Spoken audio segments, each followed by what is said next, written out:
Hello రాజు గారు. Hello అండి. ఈ రోజు వంటల పిండి వంటలో ఎవరే వంట అడిగారో చూద్దామా? ఓకేనండి. ఇవాళ భీమవరం నుంచి శిల్పా గారు రాశారండి. ఓకే. జీరా బైంగన్ ఎలా తయారు చేసుకోవాలో చూపించమన్నారు. ఓకే. సో ఎక్కువగా ఏంటంటే జీరా ఆలు, సో ఈ కాంబినేషన్ ఎక్కువ చేసుకుంటూ ఉంటారు. కానీ జీరా బైంగన్ అంటే కొంచెం ఆ కాంబినేషన్ ఎలా ఉంటుంది రాజు గారు? జీరా మన వంకాయల్లో కాంబినేషన్ చాలా బాగుంటుంది. అంటే మనకు పోపులో జీరా ఫ్లేవర్ చాలా బాగా తెలుస్తుంది, అంటే దేంట్లో వేసుకున్నా. ఓకే. సో వంకాయతో ఎనీథింగ్ మనకి సెట్ అయిపోతుంది. సో ఇప్పుడు కొంచెం వెరైటీ ఇది కొంచెం అంటే డ్రైగా వస్తుంది. ఇది డ్రై లాగా వస్తుంది. సో జస్ట్ జీరా బైంగన్ అంటే నేను గ్రేవీయా లేదా డ్రైయా అని అనుకున్నాను. సో అది డ్రై వస్తుంది అన్నమాట. ఓకే. జీరా బైంగన్ తయారు చేసుకోవడానికి కావాల్సిన పదార్థాలు ఏంటో చూద్దాం. జీరా బైంగన్ తయారు చేసుకోవడానికి కావలసిన పదార్థాలు: వంకాయలు 1/2 కిలో, తరిగిన అల్లం 1 టీ స్పూన్, తరిగిన పచ్చిమిరపకాయలు 4, వేయించిన జీలకర్ర 1 టీ స్పూన్, కరివేపాకు 2 రెమ్మలు, ఉప్పు తగినంత, పసుపు చిటికెడు, నిమ్మరసం 1 టీ స్పూన్, కొత్తిమీర కొద్దిగా, జీలకర్ర పొడి 1 టీ స్పూన్, నూనె 2 టేబుల్ స్పూన్లు. కావాల్సిన పదార్థాలు చూసాం కదా రాజుగారు, స్టార్ట్ చేద్దామా? ఓకే అండి. సో ముందుగా ఏం చేసుకోవాలి రాజుగారు? వంకాయలు ఉడికించేసారా?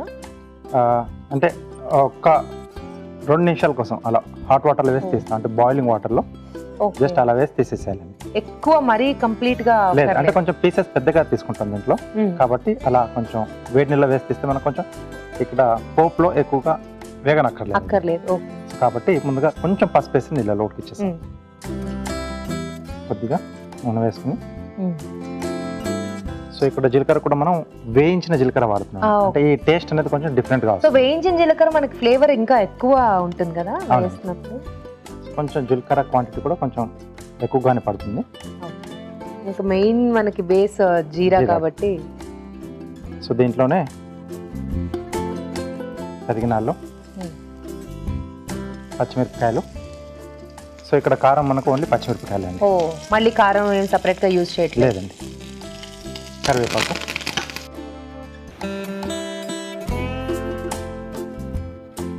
సో ఇది కొద్దిగా వేగాలండి మనకు. సో పోపు అంతా కూడా బాగా వేగితే మనకి ఈ టేస్ట్ అనేది ఆ బ్రింజాల్ పడుతుంది, బాగా పడుతుంది. ఓకే. సో ఆ ఫ్లేవర్ అంతా కూడా బాగా తెలుస్తుంది రాజు గారు, ఎక్కువసేపు వేయించాం కదా. ఎస్ అండి. సో దీంట్లో మనం ఉడికించుకున్న వంకాయ ముక్కలు,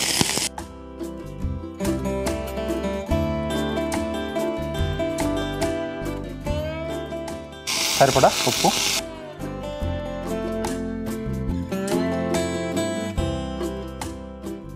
కొద్దిగా పసుపు అండి. ఓకే.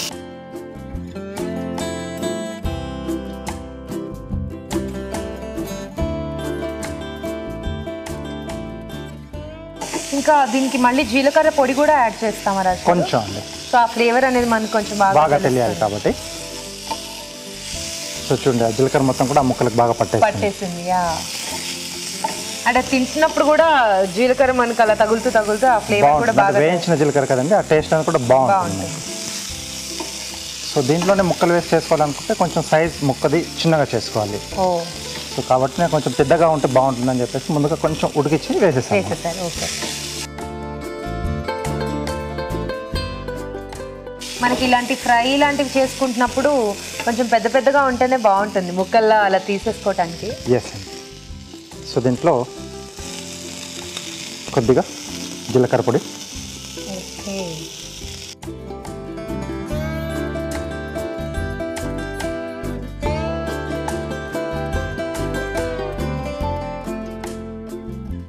సో జనరల్గా వంకాయలు కొంచెం ఉడికించడం అలా చేస్తే చేదు వచ్చే ఛాన్సెస్ ఉన్నాయి కదా రాజు గారు, అలా రాకుండా ఉంటుందా? అంటే దీంట్లో మనం కొంచెం పసుపు కూడా వేసాం కదండి, సో ఆ ఛాన్స్ లేదు.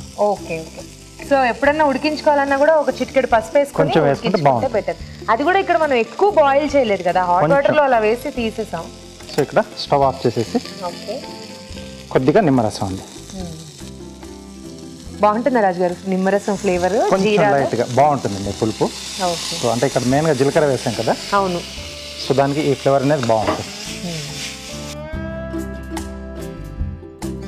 ఓకే. సో రెడీ అయిపోయింది.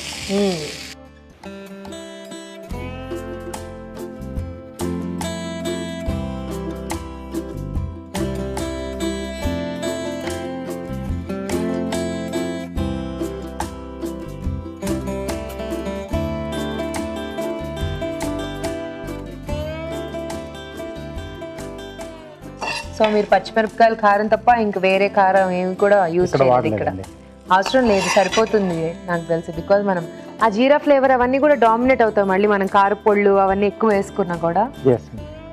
కొద్దిగా కొత్తిమీర. ఓకే, జీరా బైంగన్ రెడీ అండి. గుమగుమలాడిపోయే జీరా బైంగన్ రెడీ అండి. టేస్ట్ చూడబోయే ముందు తయారీ విధానం మరోసారి చూసేద్దాం. జీరా బైంగన్ తయారు చేసుకునే విధానం. ముందుగా వంకాయలు తరిగి ఉడికించి ఉంచాలి. ఒక పాన్ లో నూనె వేసి వేయించిన జీలకర్ర, తరిగిన అల్లం, తరిగిన పచ్చిమిరపకాయలు, కరివేపాకు వేసి వేయించాలి. దీనిలో ఉడికించిన వంకాయ ముక్కలు, ఉప్పు, కారం, పసుపు వేసి వేగనివ్వాలి. ఆ తర్వాత జీలకర్ర పొడి వేసి బాగా కలుపుకోవాలి. ఆపై స్టవ్ ఆపి నిమ్మరసం వేసి బాగా కలిపి కొత్తిమీరతో గార్నిష్ చేసి సర్వ్ చేసుకుంటే జీరా బైంగన్ రెడీ.